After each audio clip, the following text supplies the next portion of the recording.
Welcome to The Point of View. This is your favorite current affairs show here on Channel 1 Television. On The Point of View, we pick the right topics, we get the right guests and ask them the relevant questions on issues that matter to you.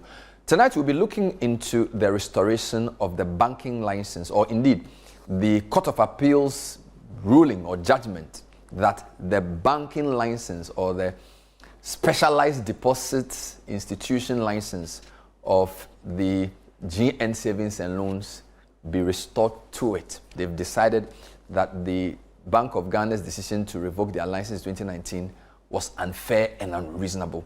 We'll walk you through those issues and speak to the president of the company in the person of Dr. Nana Kweku Nduom, who happens to be the son of the founder, Papa Kwesi Nduom. It's going to be an interesting show. Stay with us.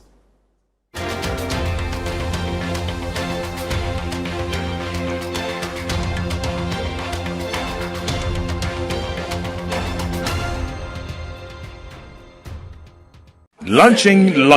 BSc Development Economics at the Ghana Christian University College. Study a job-ready university program, BSc Development Economics at the Ghana Christian University College. Job is ready for graduates who possess degrees and certificates in BSc Development Economics, professional certificate in Theoeconomy, certificate in Theoeconomy with business. Enroll at the Department of Theology and Economics at the Ghana Christian University College, Amrahia, Adenta Dodua Road, Accra. Full bursary is available for BSc Development Economics graduates to study master's program at a state university in South Africa. Enroll now. Take advantage of this opportunity to join elite professionals in economics. Call 0557 351 090 or 0575 633 307 or 030 296 0542.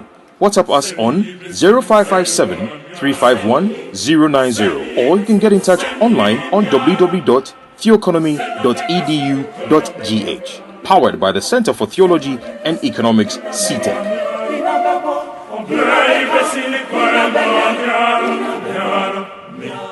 Hello CEOs, Ghana's foremost business platform marks 10 years of leadership impact. Join the 10th Ghana CEO Summit and Expo on Thursday, 28th May 2026 from 9 a.m. to 5 p.m. at the Kempinski Hotel Accra. The summit is themed Accelerating Ghana's Economic Transformation, driving bold reforms through leadership, technology, and industrialization. Tagline, From Vision to Action. His Excellency John Dramani Mahama, President of the Republic of Ghana, will attend as special guest of honor and officially launch the CEO Government Compact 2026. Highlights include presidential CEO dialogue, masterclasses, panels, brand expo, CEO profiles, networking. Registered now at GhanaCEOSummit.com. Call 054-639-1970 or email info@GhanaCEOSummit.com. Powered by CEO Network Ghana in partnership with Deloitte, PwC, EY, GIPC, University of Ghana, Media General, and the Multimedia Group. The 10th Ghana CEO Summit and Expo, a decade of leadership impact. T&C supply.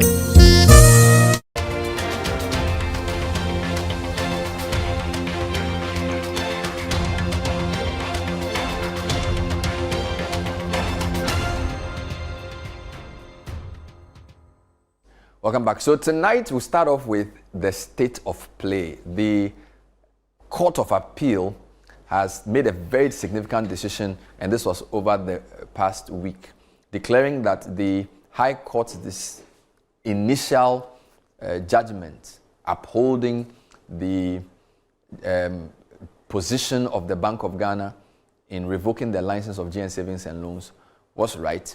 The Court of Appeal has said no, that was wrong, and has issued two very important things they call in law a certiorari and a mandamus. I'm not going to confuse you with law tonight, but I just want to show you quickly what we are talking about. So we know Dr. Papa Kwesi Nduom. In 2006, he started First National Savings and Loans Company. He grew the company to a point where after 8 years, it was given a banking license in 2014. So it was supposed to become GN Bank, and they were building it and growing it. Somehow they couldn't meet the minimum capital requirement at the time needed to set it up into a full bank. So in 2019, they opted to have the GN Bank license brought down back to a savings and loan company. And they believed they were fine with the amount of capital they had. They could run a savings and loans company. But a few months after that reclassification, they had their license revoked.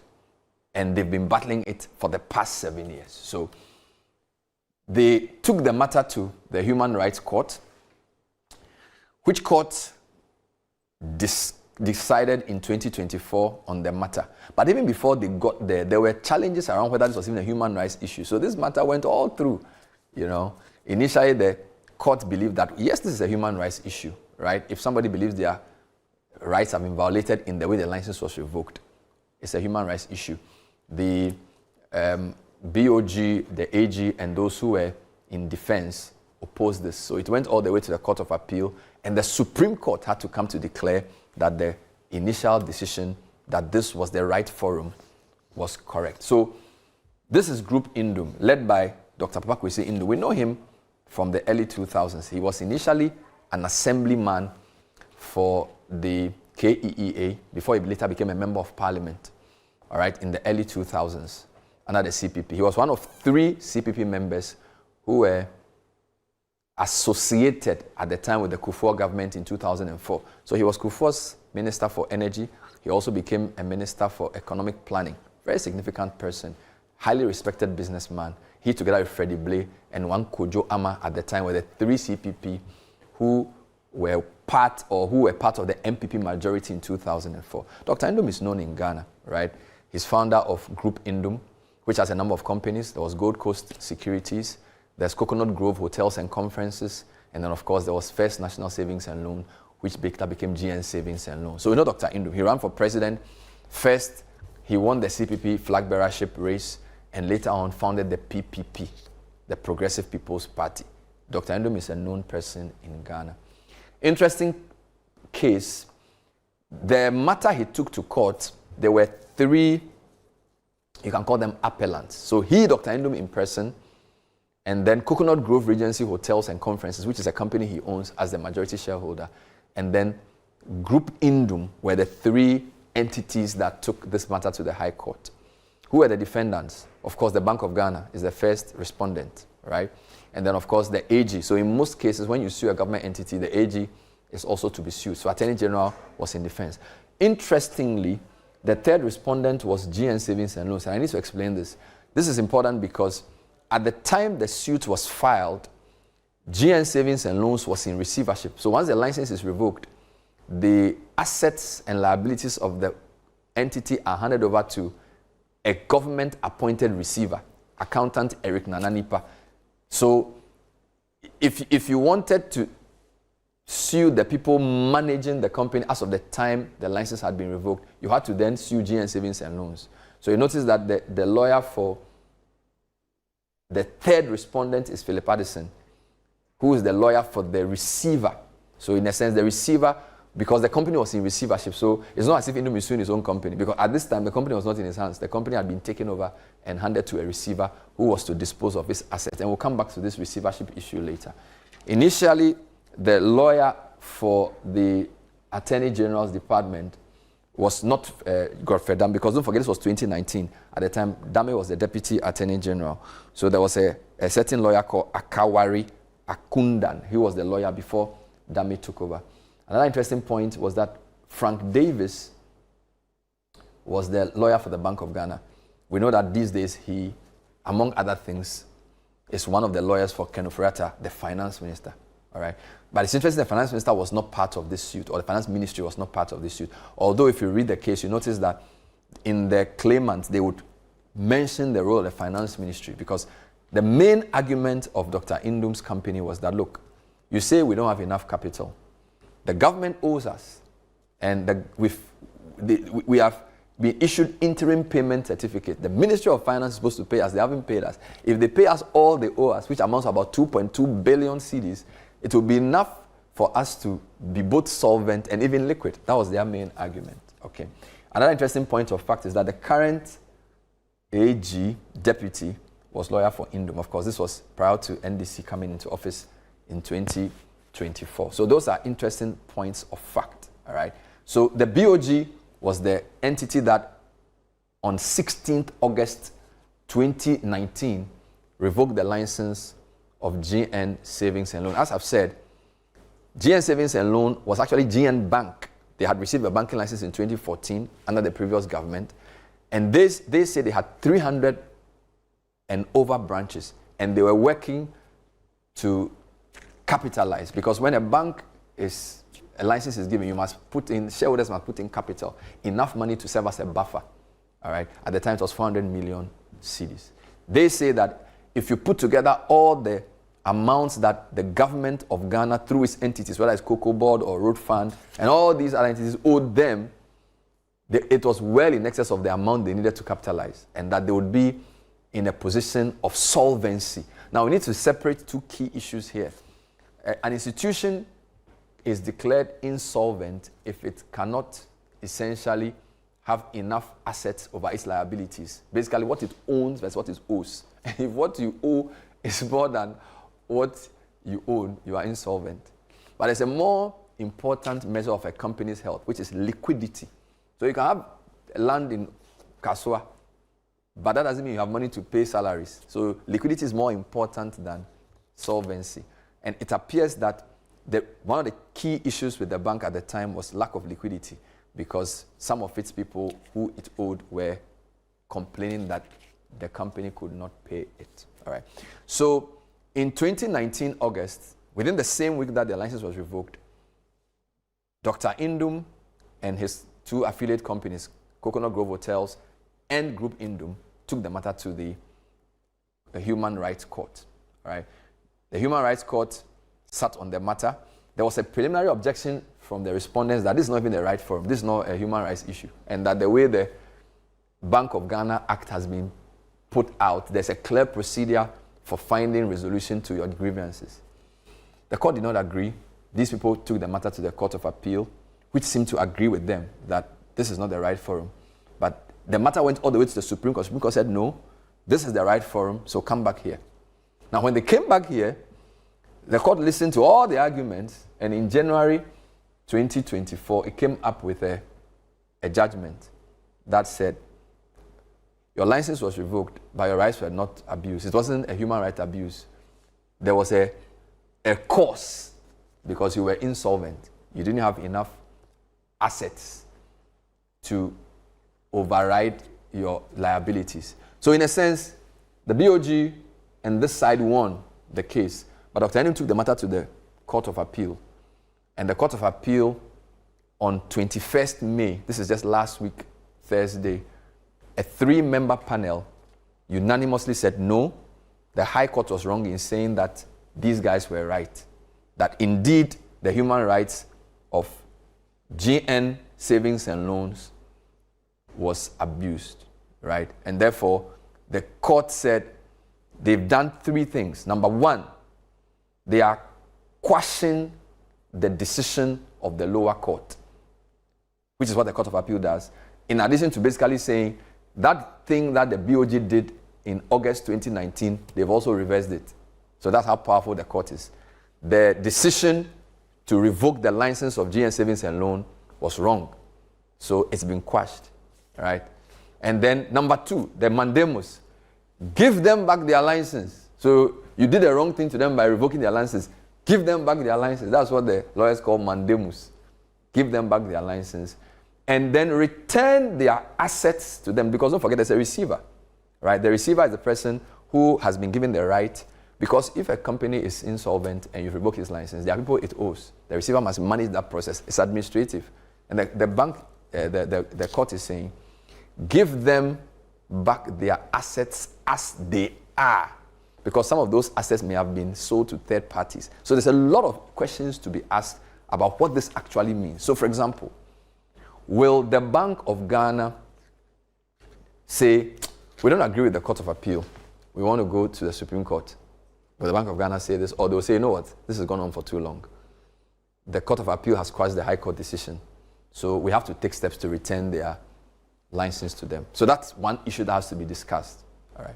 But that's not even all. Now, if you give them their banking license even today, are there any assets? For example, maybe the receiver may have sold off some of their branches and some of their machines and their cars to pay off people it owed. How are you going to get those things back? So does it mean that the Bank of Ghana, in giving them back their license, will have to recapitalize them? That's a very important question that we have to ask. Now, if the Bank of Ghana decides not to challenge this, what does that mean for its regulation going forward? Because the Bank of Ghana has very strict standards. And if you read some of the things that the institution said about this entity to decide to revoke its license, it basically said beyond being insolvent, it was not also being well run. That was the argument, that if you look at the way they were supposed to, for example, they accused the savings and loan company of too many related party transactions, right? So it's a group, so you lend to another member of the group. They felt that that was done not in a responsible way. They were accused of even overstaying their single obligor limit and all of those. Of course, the bank disputed this. Okay, so there are many questions around what this actually means. Indeed, the people who were working for the company, how many? We are still over 3,500. Where are they now? Will they be found? Will they employ new people? So these are very, very big questions. There are people who are very sympathetic to the Nduom Group because it's a saga. He's gone through a lot for 7 years. So he may have goodwill. But what about the reputational damage of a case like this? Because I'm sure you would have heard the principals of the company say, look, when the BOG announced that they are revoking our license, a lot of deals that were in the pipeline all froze. So goodwill versus reputational damage. What does this actually mean? So there are many, many questions for even the way the Bank of Ghana works going forward. But it's a significant issue because there's also the view that because the current president and the NDC criticized the way the previous administration managed the financial sector cleanup. They say it was too expensive, about 30 billion cedis spent. It was reckless. You heard Adongo and Co say this. There's a view that the current government feels that these guys were not fairly treated. And even though the BOG is supposed to be independent, there's a view that they will not oppose this. Okay? So if you look at even the fact that the person who was lawyer for Nduom, one of the lawyers, is now the deputy AG, what does this actually mean in practice? So these are very, very sensitive issues that have to be discussed in a way that doesn't compromise the process. But it's a significant judgment because a court has said that what an independent regulator did was unfair and violated the rights of the people who own the company. So that's a very big decision. When we come back, we'll ask the managing director of this entity that has now been resurrected. They may have won the battle, but is the war over? How soon can they start working? Can people start sending deposits there, or they need some capitalization? Will the license given back to them be enough to convince people that, hey, Nduom is back in business? And what does Dr. Nduom himself think? We saw him in the clip from the news over the weekend, how he was talking about how difficult it's been in the past 7 years fighting this battle. So when we come back, we'll delve in some of those issues tonight on a point of view. I hope we'll give you a quick overview of the situation. Point of view tonight is looking at the resurrection, I hope that's a good word, the resurrection of GN Savings and Loan. Stay with us.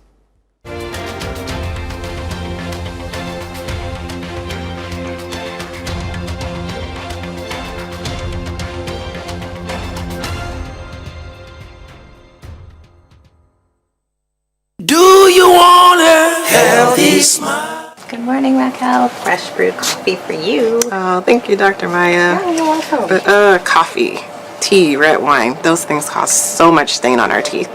But I like to tell my patients that cosmetic whitening is a great, safe, effective way to brighten your teeth, like 4 to 6 shades lighter. So it's important to come in, get an assessment on your teeth to make sure you're a good candidate for whitening, because we want to make sure you have a good foundation. Yes, I definitely agree. Like you said, and it could be done right here at Bethel Dental. Also like to make sure patients realize you need to get your whitening done by a licensed dentist or dental hygienist. So that way you can make sure you're getting the correct product, it's safe, you don't get any burning on your gums, you don't get any sensitivity with your teeth. So those things are super important when you're looking for a place to whiten. Yes, so why wait? Schedule your appointment today. Healthy smile. In my line of work, a confident smile is everything. Kale Charcoal Toothpaste keeps me on top of my game and ensures my smile is always radiant and bright. With the tiring nature of my job, we spend several hours under the scorching sun. To keep our teeth white and our breath fresh all the time, we use none other than Kale Charcoal toothpaste. Kale Charcoal toothpaste. You're on a Kessie and in a kit one. Samayo kendini, who be here, some make us a papadia to a mammy man for Kale Charcoal's natural ingredients, and a bomb is so buying, and man is swing, and a sense of Mama Hotel so it will beg you. Kale Charcoal toothpaste. Choose Kale Charcoal toothpaste for anti-cavity, whiter teeth, and fresher breath all day. Available in 80 gram and 150 gram. Grab yours today. Kale, happy smile. This advert is FDA approved.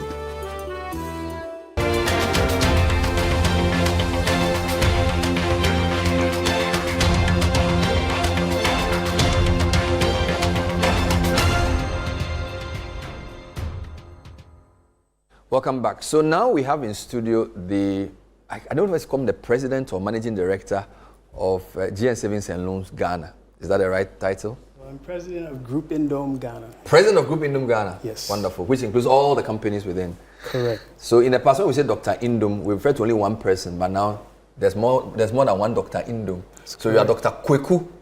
Dr. Nana Kweku Nduom. Nana Kweku Nduom. Yes. And your brother is Chiefy Nduom?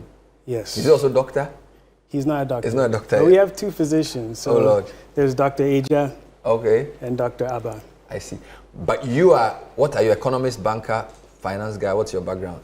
Well, I've studied economics and finance my whole sort of tertiary academic life. All right. And I've worked in finance and insurance, and my PhD is in international business. Oh my God. Amazing. So summarize that how you will. So, but you're the firstborn? I'm the firstborn, yes. Wow. So you are one managing and overseeing the company's operations, the group's operations in Ghana. Correct. Wonderful. For how long have you been doing this? I became president about 2 years ago. Wow. But I've been with the group since 2008. Oh, wow. So when the storm occurred in 2019, you were in the US and then you had to come back? No, I was here actually. I came back in 2015, at the end of 2015. And there were some grumblings. And after about a year, 2016, 17, then some of the challenges started to, pop up. And then, 2019 is where everything came to a head. So in 2014, when you had the banking license, things were going nicely and you were hoping to start operations. I understand you had about 300 and something branches at the time. Yeah, it was like 298. It was right around 300. There was another branch we had to launch, but. So was it that the minimum capital requirement was raised in the course of the period between 14 and 19? Yes. For which reason you had to then say, look, let's revert to savings and loans? Essentially, yes. The requirement was put out there, I believe, 2017. And there was this race to December 31st, 2018 to see who could raise the capital. And so many things happened during that time, including a lot of statements about who has made it and who hasn't, and that sort of led to panic withdrawals and a whole bunch of other things that happened before December 31st. And right when we were getting to the end of the year, we were having a series of discussions with the Bank of Ghana, because the way we were viewing our balance sheet, we basically had enough to meet the requirement, and they disagreed. And so even the new 400 requirement? The new 400 requirement. So and one of the matters of contention were the assets that were sort of connect to contractors who weren't being paid and therefore were having some challenges paying. And so while we were having that negotiation and going back and forth, the Bank of Ghana said, hey, you know what, why don't you downgrade or reclassify to a savings and loan while we sort this whole thing out? Because you at least have what's needed for a savings and loan. So let's reclassify, let's work all these other things out, and when they're worked out, then we can. So had you not been granted the banking license in 2014, your capitalization would have been enough to be savings and loans throughout that whole period? Yeah, absolutely. So I'm sure somebody's kicking himself for saying yes to accepting the banking license. Well, I mean, you could look at it that way, but there are a lot of advantages to being a proper bank. There's a lot of business we could do, and we were able to provide a lot of services to our customers. But just give a sense of the group. Who else? We know Coconut Grove. It's a very, I think, over 20 years old in Ghana. Yes. Which other companies were in the group? Maybe, let's say, around 2014-ish. Okay, well, obviously Gold Coast was there. Yeah. We had a brokerage firm called Teak Tree. Okay. Penn Trust, a pensions management company. You had the insurance group of companies, so Bedrock, GN Life, GN Re. Then we had some manufacturing assets as well, soccer team. I mean, it was quite diverse. It was any manufacturing? There was, It was yes. manufacturing. So on the financial side, it was very well integrated. So you had forward and backward integration, insurance, pensions, savings and loans, bank. Okay. This was the idea. And then the hotel was like I see. So which was was Gold Coast the biggest company? I mean, 2014 now. If you look at that pot, which was the biggest? Biggest in terms of 2014? Assets, probably the biggest. Gold Coast. In terms of people, no, it was GM Bank. It was the bank? Yeah. Yeah, of course, because banks, the branches. Yes. So do you actually have 350 branches? 300. 300? Yes. Every region? Every district. Wow. Every district. So this was over 3,000 people then? It was about 3,000, about that. Wow. And, in addition to that, there were many more jobs associated. So you had the bank employees, then each branch had 4 security people, each branch had a cleaner, there were mobile bankers. So, I mean, there was a little economic universe around each branch, and all those jobs got established. Your father used to call the bank the People's Bank. That's right. Why was he calling the People's Bank? Well, the whole idea was to, number one, go to places that other banks were unable and unwilling to go. And number two, provide services for what, I don't really love the term ordinary Ghanaian, but to reach the ordinary Ghanaian, the unbanked Ghanaian, but then also the informal sector and people who need to move and do business within sort of the more remote areas of the country. And so that's... So, how many people would have lost their jobs between August 16, 2019, and today, the 25th of May, 2026? We direct and indirect jobs, about 4,500. 4,500. So it means other members of the group have suffered? Oh, yes. And it wasn't even just the job losses because, we banked at our bank. Our other companies banked at and so when the bank was, when the license was revoked, all of their deposits also got locked up. And not only did they get locked up, they were liened. So when most of the companies or individuals got their deposits back, a lot of our companies didn't. We had to go through a very long process in order to get those funds.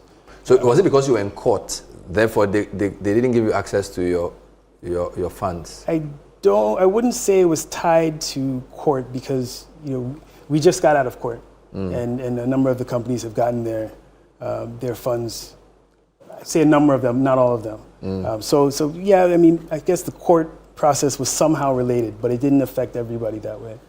My understanding of your main argument was that when you look at the total debt that the bank, the government, through its agencies, owed you, put together, those monies were enough to not only offset your liabilities, but even capitalize the bank. Was that your main argument? That was the main argument, yes. Okay. But the High Court initially disagreed with you.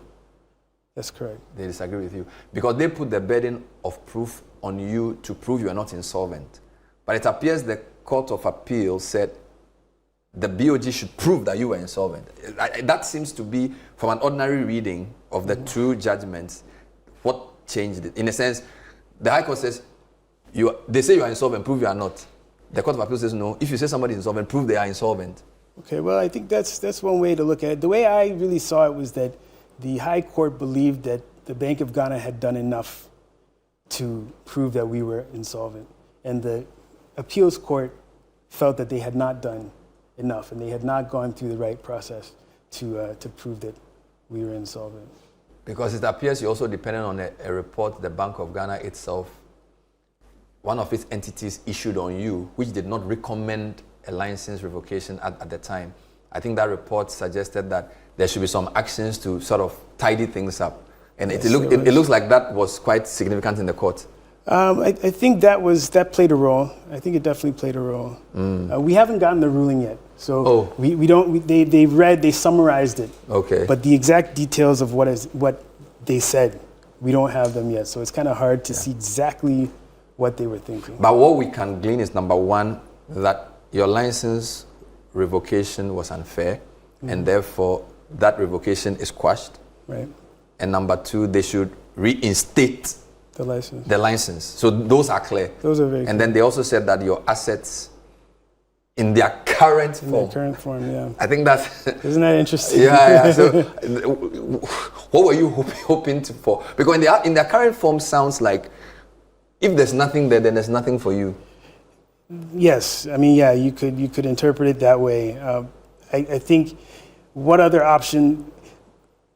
The assets would have to come in their current form, right? But then the thing is, and what else? I mean, there needs to be something else involved. And the question is how we will get to that something else. There are a lot of questions that need to be answered and that will be answered as we start to engage entities like the Bank of Ghana and the receiver. I mean, definitely we will want to see what's left and how the things that aren't there were disposed of. That was one thing the court mentioned, that for those people who did acquire some of these assets, if they were done sort of fairly and in good faith, then they should hold on to those assets. And I guess the receiver would account for the revenue. And then if not, further action. Hopefully that we don't see too much of that. Which means your branches and all those things were taken over by the receiver? They were taken over by the receiver, yes. Wow.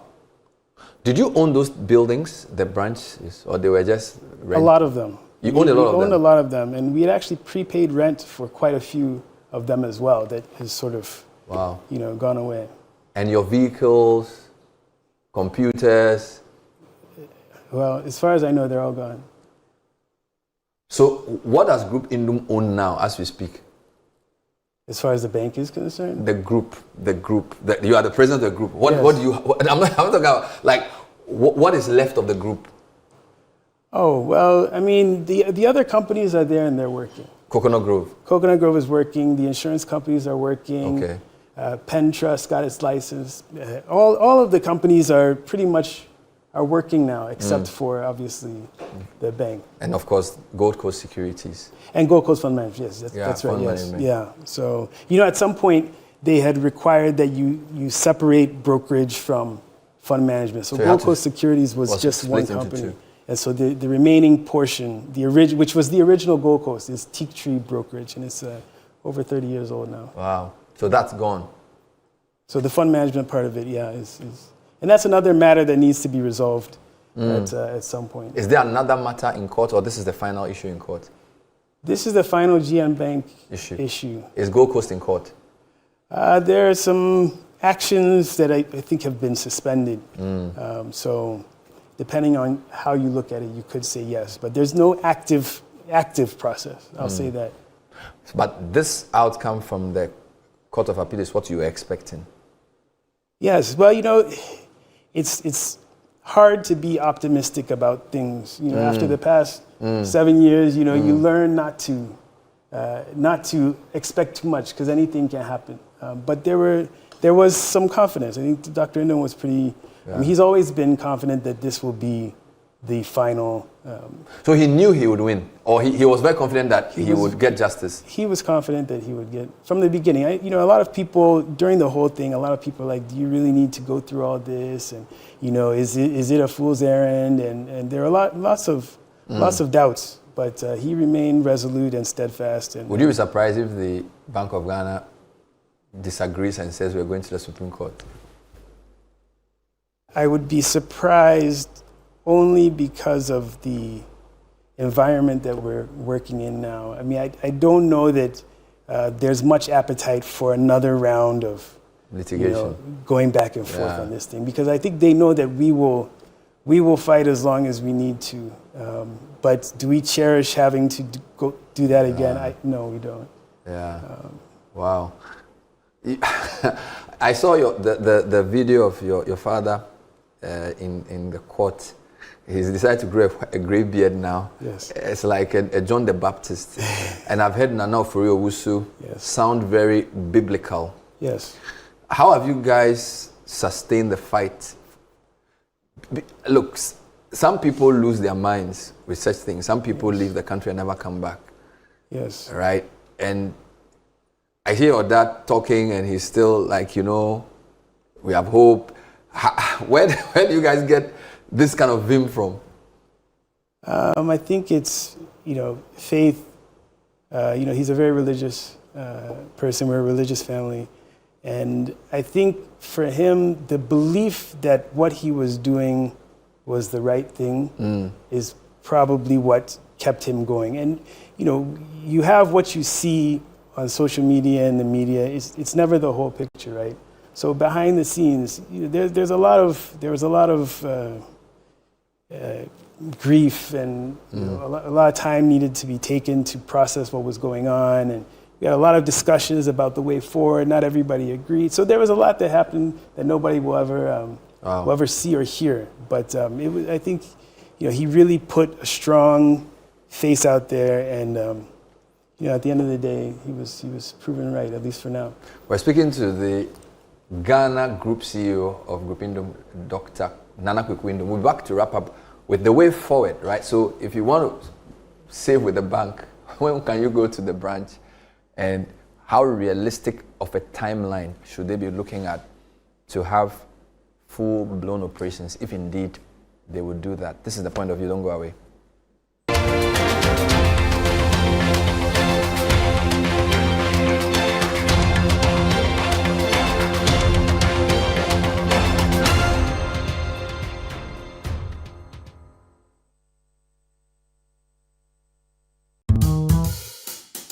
Smile, Look lively, okay? Smile, smile.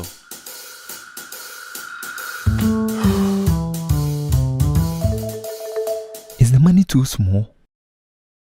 A bad stomach ruins your day. Don't let it. Take Gastron, your most effective antacid, for the relief of symptoms of peptic ulcer, heartburn, gas pain, flatulence, and indigestion. Hey guys, what are you waiting for? Let's go, let's go. Mwah. Can you bring down the smile small? Gastron, effective relief from stomach discomfort. Manufactured and distributed by NS Chemist Limited. This advertisement has been vetted. Well, with these results, you can do medicine, law, everything. But uncle, are you sure? I am the Ministry of Education in this house. You? Ministry of what education? My daughter, do nursing. It's your best chance with this result. No, go business. Oh, please, what do you know? Can you even read? Go become YouTuber like me. Use Admissions Checker. Admissions Checker? Yes, Admissions Checker. Ghana's first university admissions hub. Just sign up at admissionschecker.com. Enter your WASI or NOVDEC results. Choose your dream universities and programs, and instantly find out exactly where you have the best chances of admission. Wow, what if I want scholarship abroad? Simple. Tap scholarships and find opportunities too. Can it also find husband abroad? Admissions Checker. There is a university and a course for everyone.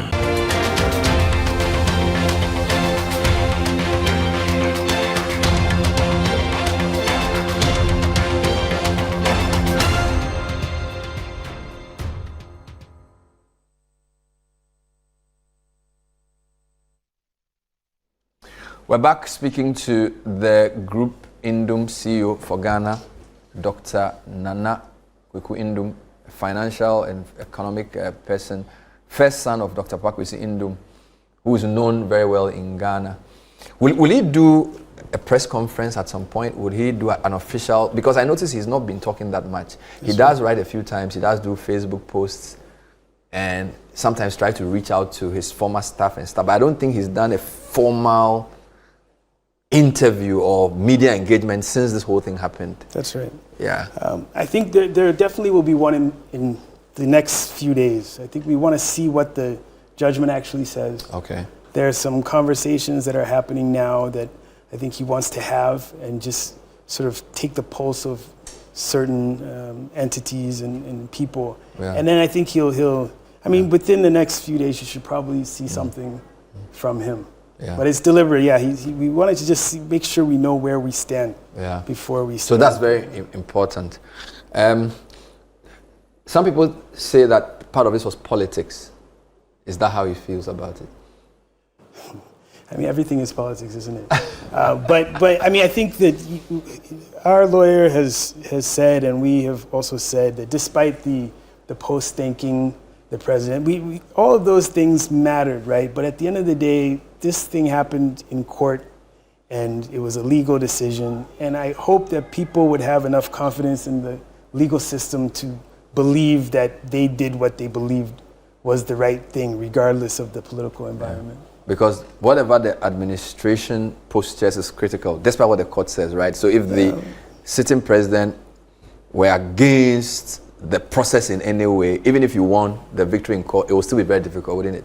Well, I think that if the president was dead set against this happening, we would definitely be going to the Supreme Court. We would expect that. We would expect a very vigorous defense. I can't say that the verdict would have been different, but definitely the process, if what happened still happened, the process would... But did you follow Ghana politics yourself that closely? Somewhat closely. I mean, I've been very close to politics, and it's kind of, seeing the underbelly of it is kind of a turnoff.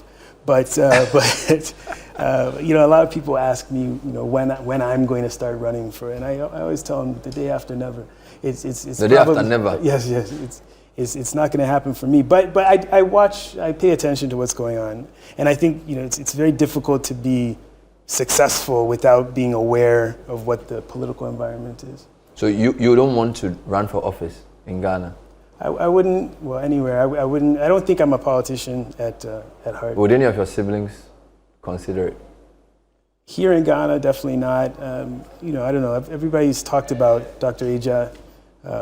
He seems well positioned, but he's never really expressed. He's your baby brother? Yes, he's number 2. He seems to be more politically inclined. I think he's better positioned to run for office where he is. And, you know, he's got... Where is he? He's in Atlanta. So he's more in the US? Because you guys were born in the US, right? We were. So he could do politics in the US? Yeah, we all could if we... But not certainly not in Ghana? No, I couldn't see... But your businesses are more in Ghana. You had a bank in the US. Is it still in operation? It's there. It's small. You know, when you think about banks in the US, people think these huge... It's quite small. It's small. It's a community bank. It's a community bank. Was it affected by the license revocation in Ghana? Yeah, a bit. You know, some of that news trickled over. A lot of questions were asked. The same thing happened in Liberia, but you had businesses in Liberia too? We have a few businesses in Liberia, yeah. So you would say there was like some sort of reputational hit with the revocation in 2019? A massive one. You know, that document the BOG put out, it went everywhere. It went everywhere, and so any big deal with the development institutions all over the world, we would get to almost to signing, and then this issue would pop up. So we lost, you know, tens of millions in financing deals because of the impact of that one document. So why don't you also share this new document, the judgment, so that now that the court says what they did was wrong, maybe you have the chance to correct that, to say, well, this is actually the current state of affairs. Well, I think if we're ever in the middle of another deal and this thing comes up, we can present this counter. It's unfortunate that document is still out there. I mean, you can see it now on social media. People are still rehashing that original document, which has a lot of problematic things in it, but that's another story. But yes, I mean, I think that now we shouldn't have the same challenges we had. So if you were to give yourself a sense of timeline based on the fact that the consequential orders are not yet known and the position of the BOG may not even be clear, realistically, if all were to go well, when would we see GN Savings and Loans back in business? I think it would be this year. Okay. I think, you know, it may be in this quarter. Okay. But, you know, yeah, that's, I think before the end of the year would be a very safe estimate. Before September would be somewhat, you know, ambitious. So I say that within the group, there's enough human resource and appetite to hit the ground running if the all clear is given. Oh, well, yeah, I mean, I think you need a management team. You don't need a huge, you know, sometimes regulatory requirements dictate that you have CEO, CFO, and sometimes for a smaller institution, it's a bit much. But I mean, I think you get your management team, and then with one branch, you know, how many people? 4 people in a branch. Yeah, but maybe 20, 25 people, you can start something. I mean, we're coming back as a savings and loan, not a full-blown bank, so the requirements are not that hefty in terms of personnel. And then also, we're still in banking. We're familiar with the technology. We have some ways that we can spend less than a startup bank would have had to spend to get back on track in terms of technology and systems and know-how and whatnot. Would you expect the central bank to contribute to your capital, looking at the damage of what has happened to you, and if the assets that the receiver has disposed of are not recoverable? It would be nice if something came, but I don't think it would come from the Bank of Ghana. They don't capitalize savings and loans companies, even though this may be a unique situation. I think it would be difficult to see it something from the BOG themselves. But it's one of those questions that needs to be answered. Like, how do you deal with all those other losses that occurred? Not to mention the reputational damage. But yeah, something will need to happen. But what that is, where it's coming from, I think is really. Some of your staff in the past few years came on air. I think some of you wanted to demonstrate when the assets were being disposed of. How many of them are you in touch with? And how hopeful are they that you guys can go back to the good old days? Oh, we are in touch with quite a number of them. There are lots of different platforms. Of course, the one-man demo gentleman. He was in the video after, he was the one who jumped on 904. He's been like our most loyal former staff member. But a number of them are around. Since this thing has happened, we've gotten quite a few phone calls of people ready and willing to come back. So if you were to open one branch, where would the branch be? Well, Dr. Nduom said the first branch will be in Elmina. Oh, Elmina is still the base. The Republic of Elmina. That's You don't seem as enthused about the prospects of the country as your dad is. That's the sense I get. Really? Yeah, I'm just. It's just my. Maybe I could be wrong. I'm trying to read you. Oh, I'm optimistic about. Because he left the U.S. many years ago and he's been here. Yes. From his Wisconsin days, I think it was Deloitte. He's been in Ghana for a long time. Yes. And you can tell he really wants to be in Ghana. Yes. Yeah, but we're not sure of the next generation. Oh, Whether Ghana, you was excited about Ghana as your old man and your old woman. I'll tell you an interesting story. So when I was in undergrad, when I was at Princeton, I was sitting with my thesis advisor. And I told him, I was 20 at the time, I told him that I'm coming back to Ghana at some point. And he laughed at my face. He said it would never happen. And I think that's probably one of the few things that even strengthened my resolve. So I always knew I was. He didn't believe you would come back. No, he thought it was the most ridiculous thing he had ever heard. For a Princeton guy who has all the promise ahead of him in the Western world to opt to come back to Ghana. But he didn't know who your father was and he didn't know your ties to Ghana, did he? No, but I still think it was quite interesting that he so violently rejected the idea. But I mean, I think the point is that I decided from a very early age that I was going to come back. I went to boarding school here. I went to St. Augustine's, and then. Oh, you went to St. Augustine's? Yeah. I see. I did my O's at St. Augustine's. So your father took you back to his school? Yes, I was. So was it the O-level system or the? I was part of the last batch. So 96. Yes. You did Form 5, but you do upper 6 in St. Augustine? No, I didn't. So I did. So 1 to 5? 94, yeah. So that'll be 94. I did 2 to 5, and I finished in 94. Then I did 6th form in Accra. So what house were you in St. Augustine's? Patrick's. Serious? Same house as my dad. Really? Did your other siblings come to school in Ghana? They did. Bishop Bowers, GIS. Okay. But you did St. Augustine's to check that box? I tell you. Wow. But how do you see, the world economy and Ghana? Is it because it's a lower middle income country on paper, right? Mm-hmm. And I don't know how the growth, if you compare us to say Southeast Asia, where China is growing in leaps and bounds, how do you assess the prospects of a country like Ghana within the global economic opportunity? Well, I think Ghana is and will remain a very attractive place for investment, repatriation, for some time to come. I mean, it's very peaceful. We've had very contentious elections. They've always been resolved peacefully.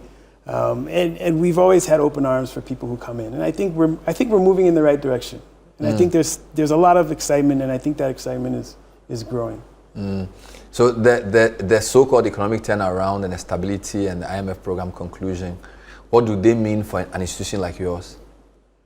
Oh, I think it's easier to do business in a thriving economic environment. So if we continue along that path, it should sort of grease the wheels and provide more opportunities for institutions like us. I mean, we run hotels. We want more tourists. We have, the insurance companies are there. We want more international business. We want people to be comfortable putting their risks, insuring their risks in places like Ghana. And we want people to keep coming, repatriating. Now it's so many Americans, African Americans, and other members of the diaspora are finding out that they're from Ghana, and they're coming in droves. And we want that to How is the country viewed in the U.S. where you grew up? Well, Ghana, it depends. In one part where I grew up, probably they don't think about Ghana a lot. But then in the latter part of my childhood, in the D.C. area, I think Ghana is still... Nobody tells you, are you Guyana or Ghana? They don't keep asking that question. That's only happened once. And I'd be surprised if it happens again. All right. Would you be going to watch the World Cup? I'll see one of the matches. I see. This is the U.S. So by the way, in U.S., which state are you domiciled in? Virginia, D.C., that area. So that's where a lot of the Ghanaians are as well? Yeah. Do you follow football? Yes. I see. I hesitated because my team is not... hasn't been doing. Which one is your team? Well, my team is the Elmina Sharks here in Ghana, but it's same thing applies. Are they under Division 1? They're in Division 1, yeah. So the Elmina Sharks are also affected by the license revocation? I think you could say that they were. So aside from the Sharks, I believe the football you're talking about is the Premier League. Yes, of course. So I'm a Chelsea. Poor you. Chelsea, I know, right? Poor you. It's I'm been so sorry. So you are suffering a lot in life. It's been everywhere tough. you pass, 10th position. Does your father also follow football? Or he's just Elmina Sharks? I don't know who he supports. I don't know if he supports anyone in England, but he's a Sharks fan. He's an Elmina Sharks fan. Yeah. But how is Elmina doing? Elmina, the town? Yeah. It's doing okay. You have a coconut grove in Elmina. We do. Is it still vibrant? It's working. I mean, once that road gets completed, the main Accra Cape Coast. Yeah, I was there this weekend. It took me 8 hours to get there. Serious? I think that's a bit unique. 5 hours to come back, but you can see progress when they finish that road. When they finish that road, you think? Oh, I think it will take off. Yeah. That hotel has been resilient for a long time. Do you play golf? If you teach me, I would play. I'll teach you. We have a golf course. We have 18 holes there. So. Okay. I play football. Oh, really? Yes. But at a certain point, you'll be too old to play football. So I should do golf. You should start now. You don't want to start playing golf when you're in your 60s. I don't know the difference between the two. Which one is the putt? The putt is the one when you're close. The close. And which one is the driver? The driver is song. It's called what? The driver. That's the driver. Yes. How long will it take me to learn? Oh, you can pick up golf in 30 days. So you have a golf course in Coconut Grove? We do. Okay. Maybe when you do the launch when you relaunch the savings and loan company in Elmina, and you invite us, when we finish covering it, then we'll play a golf. Sure, that would be great. Game. 9 hole or 18 hole? 18 holes. 18 holes on that. Hey, that's big. It's big, yeah. Wow. It's a fun course to play. It's difficult. Anybody to say thank you to? That is tortuous 7-year journey. Oh, I think the number one, we thank God obviously, before anyone else. But I think our families they deserve a lot of credit for what they've sort of gone through indirectly. Yeah. You know, they have to hear all the comments and they see the stories and stuff. And they also have to console us when we're in our weaker moments. So I would say our family is number two. And I think the customers and the staff members, because not everybody in all the other companies stuck with us. A lot of them didn't see a way out because their companies had been affected. But the ones who stayed with us are now benefiting, and we're very grateful for them. We've had some loyal customers, and my dad put one of his gratitudes was to the president, and a lot of people didn't. They turned it into a political thing. I mean, I think that we're thankful that we're in an environment where something like this can happen and not be kicked back against very vigorously. So I guess thanks in advance for not taking us to the Supreme Court. No pushback from the president. Dr. Nduom is the Ghana CEO or the president of Groupe Nduom Ghana, and they have had their license. Well, it hasn't technically been reinstated, but the order has been given by the central bank, so we can say they are well on their way to do that. He's talking to us about the 7-year journey. Thanks for watching, and thanks for being on the show. Yeah, thank you. Yeah, Thanks good luck to you. Okay, take care. Thanks. Hope you've enjoyed the show. We'll see you next time. Bye-bye.